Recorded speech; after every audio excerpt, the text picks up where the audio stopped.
கோவை மாவட்டம் அன்னூர் அருகே சட்டவிரோதமாக மது விற்பனை செய்த 2 பேர் கைது செய்யப்பட்டுள்ளனர். அன்னூர் அருகே பசூர் பகுதியில் சட்டவிரோதமாக மது விற்பனை நடைபெறுவதாக கிடைத்த தகவலை அடுத்து போலீசார் அந்த பகுதிகளில் சோதனை மேற்கொண்டனர். அப்போது ஒரு தனியார் இடத்தில் சட்டவிரோதமாக மது விற்பனை நடைபெறுவது தெரியவந்தது. தொடர்ந்து மது விற்பனையில் ஈடுபட்ட 2 பேரை கைது செய்த போலீசார் அவர்களிடமிருந்து 154 மது பாட்டில்களை பறிமுதல் செய்தனர்.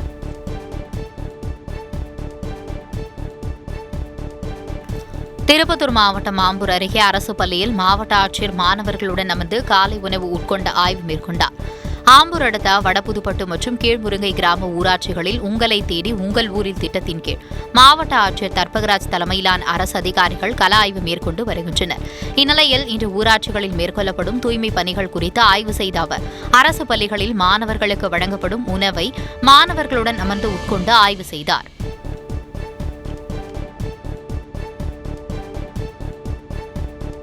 நீலகிரி மாவட்டம் கோத்தகிரி சுற்றுவட்டார பகுதிகளில் உலாவரும் கரடியால் அப்பகுதி மக்கள் அச்சமடைந்துள்ளனர். கோத்தகிரி சுற்றுவட்டார பகுதிகளில் உணவு மற்றும் தண்ணீர் தேடி சமீப காலமாக வனவிலங்குகள் குடியிருப்பு பகுதிகளுக்கு வரத் தொடங்கியுள்ளன. இந்நிலையில் கோத்தகிரி ரோஸ் காட்டேஜ் மற்றும் மாதா கோவில் சாலையில் பகல் மற்றும் இரவு நேரங்களில் கரடி ஒன்று உலா வருவதால் அப்பகுதி குடியிருப்பு வாசிகள் அச்சமடைந்துள்ளனர். மேலும் குடியிருப்பு பகுதிகளில் உலாவரும் கரடியை வனத்துறையினர் கண்காணித்து கூண்டு வைத்து பிடிக்க வேண்டும் எனவும் கோரிக்கை வைத்துள்ளனர்.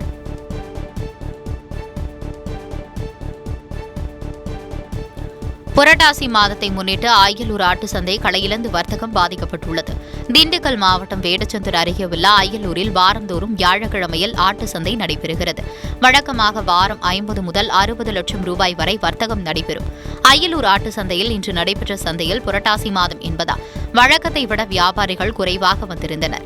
இதனால் ஆட்டு சந்தை களையிழந்து காணப்பட்டதுடன் 20 முதல் 25 லட்சம் வரையிலேயே வர்த்தகம் நடைபெற்றதாக வியாபாரிகள் தெரிவித்துள்ளனர். வழக்கத்தை விட பாதி அளவு கூட வர்த்தகம் நடைபெறாததால் வியாபாரிகள் கவலையடைந்துள்ளனர்.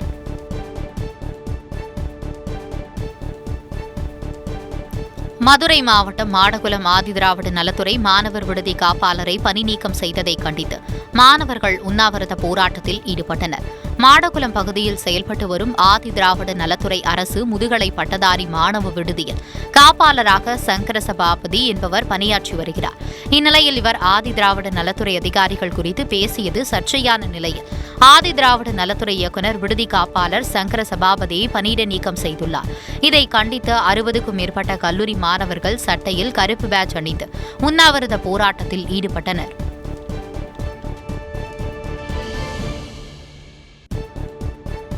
தஞ்சை மாவட்டம் பட்டுக்கோட்டையில் கடன் தொல்லையால் இளைஞர் தற்கொலை செய்து கொண்ட சம்பவம் அதிர்ச்சி ஏற்படுத்தியுள்ளது.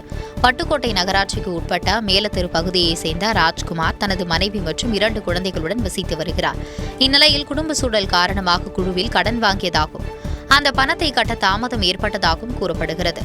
இந்நிலையில் குழு ஊழியர்கள் தொடர்ந்து ராஜ்குமாரை தொந்தரவு செய்ததாகவும் இதனால் மனமுடைந்த ராஜ்குமார் தூக்கிட்டு தற்கொலை செய்து கொண்டுள்ளார். தகவல் அறிந்து வந்த போலீசார் உடலை மீட்டு பிரேத பரிசோதனைக்கு அனுப்பி வைத்துவிட்டு வழக்கு பதிவு செய்து விசாரணை மேற்கொண்டு வருகின்றனர்.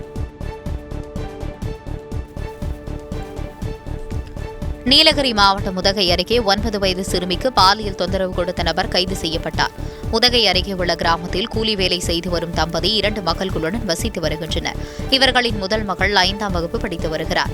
இந்நிலையில் கடந்த 15ஆம் தேதி சிறுமியின் வீட்டிற்கு வந்த சிறுமியின் தந்தையின் நண்பரான ஜேசிபி ஆபரேட்டர் சேகர் என்பவர் சிறுமிக்கு பாலியல் தொந்தரவு கொடுத்துள்ளார். இதுகுறித்து சிறுமியின் பெற்றோர் அளித்த புகாரை அடுத்து போக்சோ சட்டத்தின் கீழ் வழக்கு பதிவு செய்த போலீசார் ஜேசிபி ஆபரேட்டர் சேகரை கைது செய்து நீதிமன்றத்தில் ஆஜர்படுத்தி சிறையில் அடைத்தனர்.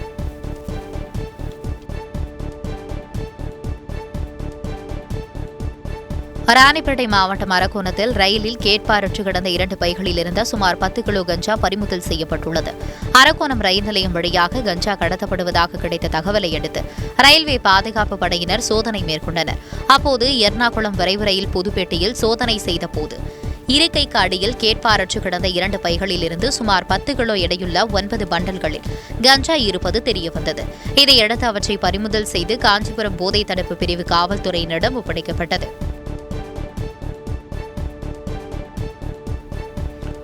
கோவை மாவட்டம் காரமடை நகராட்சியில் ஒப்பந்த தூய்மை பணியாளர்களின் வேலைநிறுத்த போராட்டத்தால் சாலையில் தேங்கி கிடக்கும் குப்பைகளால் நோய் தொற்று பரவும் அபாயம் ஏற்பட்டுள்ளது. காரமடை நகராட்சியில் உள்ள 27 வார்டுகளில் 80க்கும் மேற்பட்ட தூய்மை பணியாளர்கள் பணிபுரிந்து வருகின்றனர். இந்த நிலையில் உரிய நேரத்தில் ஊதியம் வழங்காததை கண்டித்து ஒப்பந்த தூய்மை பணியாளர்கள் நேற்று முதல் வேலைநிறுத்த போராட்டத்தில் ஈடுபட்டு வருகின்றனர்.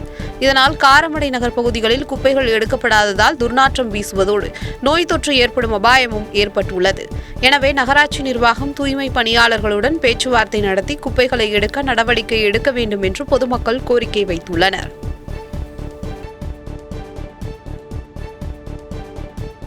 திண்டுக்கல் மாவட்டம் ரெட்டியார்சத்திரம் அருகே விவசாய நிலங்களை அழித்து சாலை அமைக்க எதிர்ப்பு தெரிவித்து போராட்டம் நடத்தியவர்களை போலீசார் குண்டுக்கட்டாக அப்புறப்படுத்திய சம்பவம் பரபரப்பை ஏற்படுத்தியுள்ளது. தர்மத்துப்பட்டி கோம்பை செல்லும் சாலையில் கடந்த பல வருடங்களாக கோயிலுக்கு சொந்தமான நிலத்தில் விவசாயம் செய்து வருகின்றனர். இந்த நிலையில் 4 வழிச்சாலை அமைக்க வீடுகளையும் விவசாய நிலங்களையும் அழித்து சாலை அமைப்பதற்கான பணிகள் நடைபெற்று வருகிறது. இதற்கு எதிர்ப்பு தெரிவித்து போராட்டத்தில் ஈடுபட முயன்றவர்களை குண்டுக்கட்டாக தூக்கி அப்புறப்படுத்திய போலீசார் விவசாய நிலத்தில் இருந்த 40க்கும் மேற்பட்ட தென்னை மரங்களை வெட்டி சாலை அமைக்கும் பணிகளை மேற்கொண்டனர்.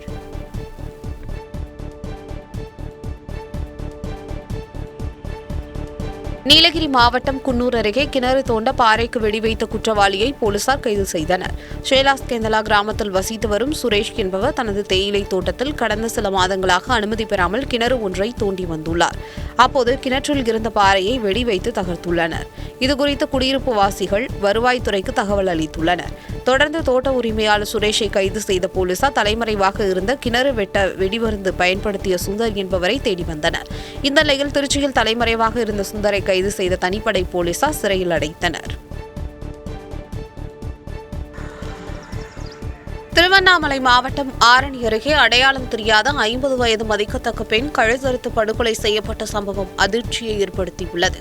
ஆரணி அடுத்த கொளத்தூர் கிராமத்தில் உள்ள பெரிய ஏரியில் பெண்ணின் சடலம் கிடப்பதாக போலீசாருக்கு தகவல் கிடைத்துள்ளது. சம்பவ இடத்திற்கு வந்த போலீசார் பெண்ணின் உடலை கைப்பற்றி பிரேத பரிசோதனைக்கு அனுப்பி வைத்தனர்.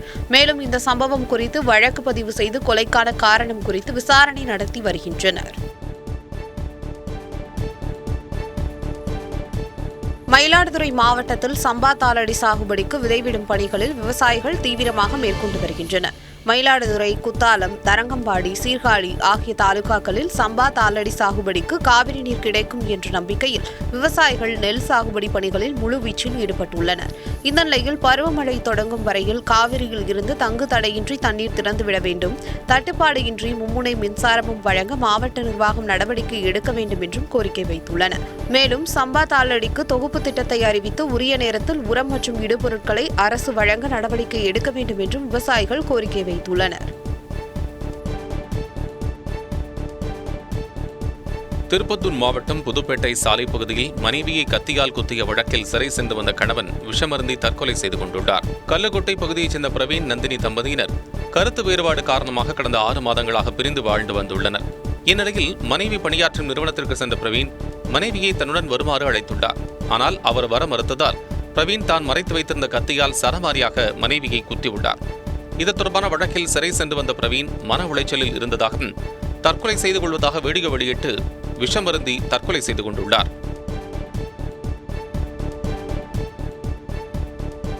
மதுரை மாவட்டம் அவனியாபுரம் பகுதியில் பட்டாக்கத்திகளுடன் வழிப்பறியில் ஈடுபட முயன்ற 7 பேர் கைது செய்யப்பட்டனர்.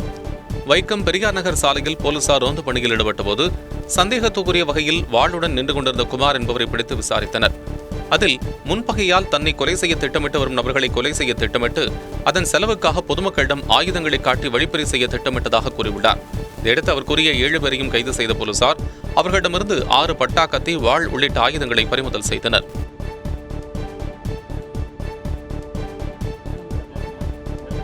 நாமக்கல்லில் தூய்மையை வலியுறுத்தி கல்லூரி மாணவ மாணவிகளின் விழிப்புணர்வு பேரணி நடைபெற்றது.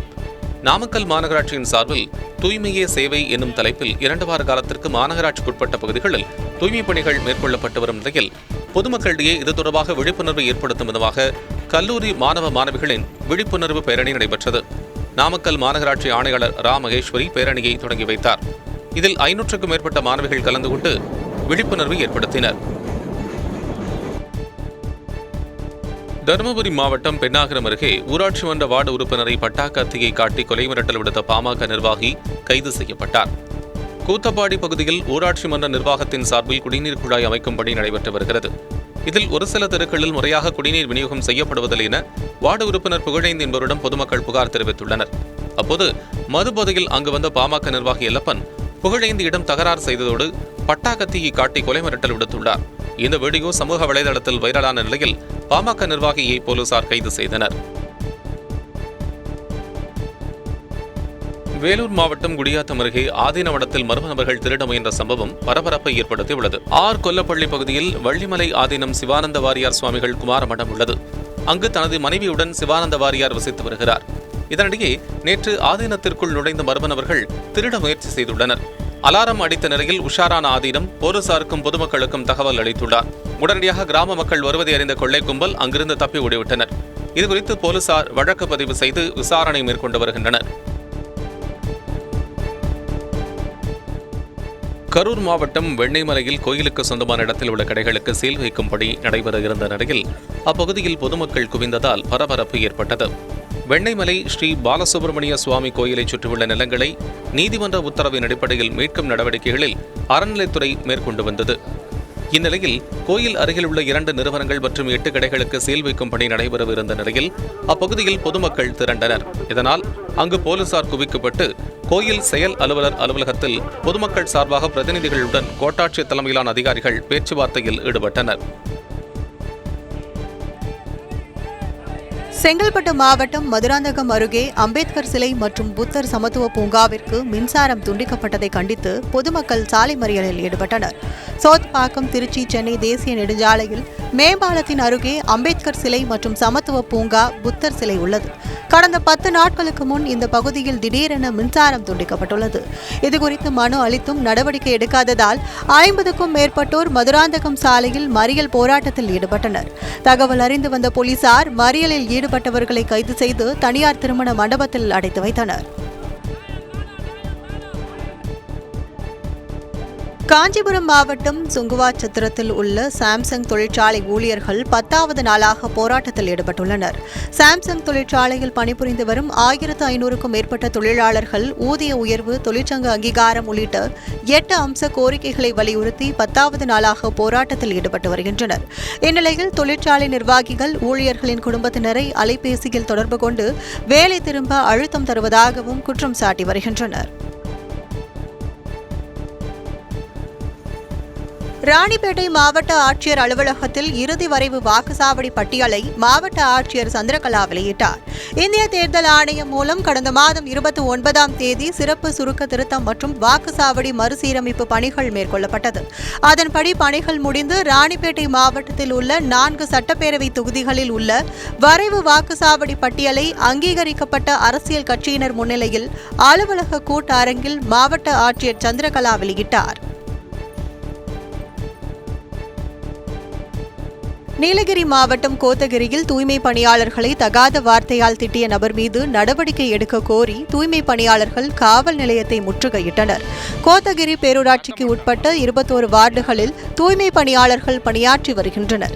இந்நிலையில் 16வது வார்டு பெரியார் நகர் பகுதியில் தூய்மை பணிக்கு சென்ற 2 பணியாளர்களை தகாத வார்த்தையால் திட்டி ஜாதி பெயரை கூறி அவமானப்படுத்திய நபர் மீது நடவடிக்கை எடுக்க வேண்டும் என காவல் நிலையத்தில் புகார் அளித்திருந்தனர். ஆனால் புகார் மீது நடவடிக்கை எடுக்கப்படாததால் தூய்மை பணியாளர்கள் கோத்தகிரி காவல் நிலையத்தை முற்றுகையிட்டனர். கோவை பாரதியார் பல்கலைக்கழகத்தின் துணைவேந்தர் தேடுதல் குழுவில் யுஜிசி சார்பில் உறுப்பினரை நியமித்த தமிழக ஆளுநர் RN ரவியை கண்டித்து இந்திய மாணவர் சங்கம் சார்பில் பல்கலைக்கழகம் முன்பு கண்டன ஆர்ப்பாட்டம் நடைபெற்றது. ஆர்ப்பாட்டத்தில் மரபுகளை மீறி ஆளுநர் புதிதாக யுஜிசி சார்பில் உறுப்பினரை நியமித்ததற்கு கண்டனம் தெரிவிக்கப்பட்டது. மேலும் பல்கலைக்கழக விதிகளை மீறியும் தமிழக கல்வி அமைச்சரை ஆலோசிக்காமலும் ஆளுநர் தன்னிச்சையாக உறுப்பினரை நியமித்ததற்கு எதிர்ப்பு தெரிவித்து கண்டன கோஷங்களை எழுப்பினர். மயிலாடுதுறை மாவட்டம் குத்தாலம் அருகே நேரடி நெல் கொள்முதல் நிலையத்தில் மாவட்ட ஆட்சியர் ஆய்வு மேற்கொண்டார். உங்களை தேடி உங்கள் ஊரில் திட்டத்தில் குத்தாலம் பகுதியில் ஆய்வு செய்து வரும் மாவட்ட ஆட்சியர் வேளாண்மை கூட்டுறவு கடன் சங்க அலுவலகத்தில் ஆய்வு மேற்கொண்டார். பின்னர் மகளிர் சுய உதவி குழுவிற்கு கடன் உதவிகளை வழங்கினார். தொடர்ந்து அரசு நேரடி நெல் கொள்முதல் நிலையத்தில் நேரடியாக சென்று ஆய்வு செய்தார். அங்கு விவசாயிகளிடம் கலந்துரையாடிய அவர் நெல் மூட்டைகளுக்கு பணம் வசூலிக்கப்படுகிறதா என கேட்டறிந்தார். விருதுநகர் மாவட்டம் அருப்புக்கோட்டையில் வழக்கறிஞரை தாக்கிய வழக்கில் தலைமறைவாக இருந்த திமுக கவுன்சிலர் மணிமுருகன் கைது செய்யப்பட்டார்.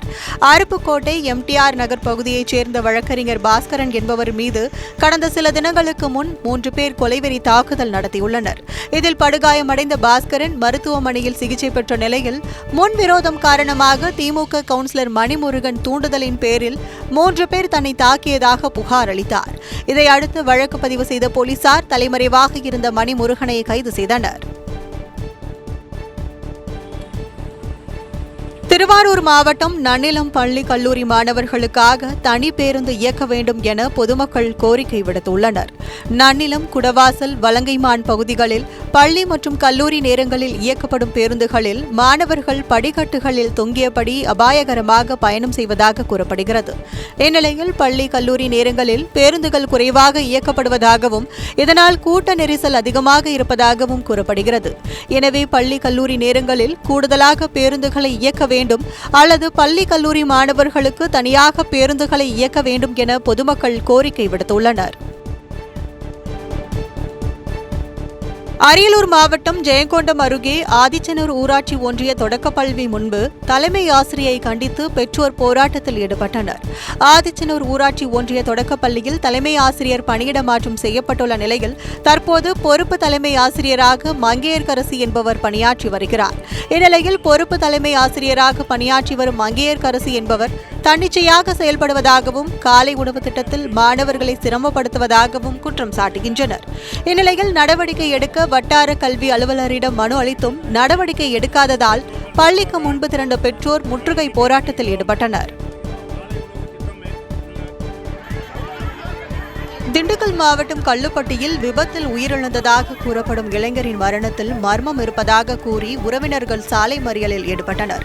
கள்ளுப்பட்டியைச் சேர்ந்த பிரபாகரனை அவரது நண்பரான ஆட்டோ ஓட்டுநர் குமரேசன் வீட்டிற்கு வந்து ஆட்டோவில் அழைத்து சென்றுள்ளார். இந்நிலையில் கம்பளிப்பட்டி பகுதியில் எந்த வாகனமும் மோதாமல் ஆட்டோ கவிழ்ந்து விபத்துக்குள்ளானது. இதில் படுகாயமடைந்த பிரபாகரன் சிகிச்சை பலனின்றி உயிரிழந்தார். மேலும் ஆட்டோவை ஓட்டி வந்த குமரேசன் தலைமறைவானார். இந்நிலையில் பிரபாகரனின் மரணத்தில் சந்தேகம் இருப்பதாக கூறி பிரபாகரனின் உறவினர்கள் குமரேசனை கைது செய்யும் வரை உடலை வாங்க மாட்டோம் என கூறி கல்லூரி மருத்துவமனை வெளியே சாலை மறியலில் ஈடுபட்டனர். பின்பு போலீசார் நடத்திய பேச்சுவார்த்தையை அடுத்து அனைவரும் கலைந்து சென்றனர். சிவகங்கை மாவட்டம் மானாமதுரை அருகே ஆண் நண்பருடன் பேசிக் கொண்டிருந்த பெண்ணை மிரட்டி கூட்டு பாலியல் வன்கொடுமை செய்த 5 பேர் கைது செய்யப்பட்டுள்ளனர். மானாமதுரை தாயாமங்கலம் செல்லும் சாலையில் இருசக்கர வாகனத்தை நிறுத்திவிட்டு இளைஞரும் பெண்ணும் பேசிக் கொண்டிருந்தனர். அப்போது அங்கு வந்த 2 பேர் இளைஞரை தாக்கிவிட்டு பெண்ணை மிரட்டி பாலியல் வன்கொடுமை செய்துள்ளனர். மேலும் தனது 3 நண்பர்களை வரவழைத்து அவர்களும் பெண்ணை பாலியல் வன்கொடுமை செய்துள்ளனர். இதுகுறித்து போலீசார் வழக்கு பதிவு செய்து பெண்ணை பாலியல் வன்கொடுமை செய்த 5 பேரை போலீசார் கைது செய்து விசாரணை மேற்கொண்டு வருகின்றனர். திருப்பூர் மாவட்டம் தாராபுரத்தில் தமிழ்நாடு அரசு ஊழியர் சங்கத்தினர் 10 அரசு அலுவலகங்கள் முன்பு தமிழக அரசை கண்டித்து ஆர்ப்பாட்டத்தில் ஈடுபட்டு வருகின்றனர். புதிய பென்ஷன் திட்டத்தை ரத்து செய்து பழைய பென்ஷன் திட்டத்தை நடைமுறைப்படுத்திட வேண்டும், அரசு துறைகளில் உள்ள காலி பணியிடங்கள் அனைத்தையும் காலமுறை ஊதியத்தில் நிரப்பிட வேண்டும் உள்ளிட்ட கோரிக்கைகளை வலியுறுத்தி திமுக தேர்தல் வாக்குறுதியை நிறைவேற்ற தமிழக முதல்வரின் கவனம் ஈர்த்திடும் வகையில் வட்டாட்சியர் அலுவலகம், நெடுஞ்சாலைத்துறை, பொதுப்பணித்துறை, அரசு மருத்துவமனை, ஊராட்சி ஒன்றிய அலுவலகம் உள்ளிட்ட 10க்கும் மேற்பட்ட அலுவலகங்கள் முன்பு ஆர்ப்பாட்டத்தில் ஈடுபட்டனர்.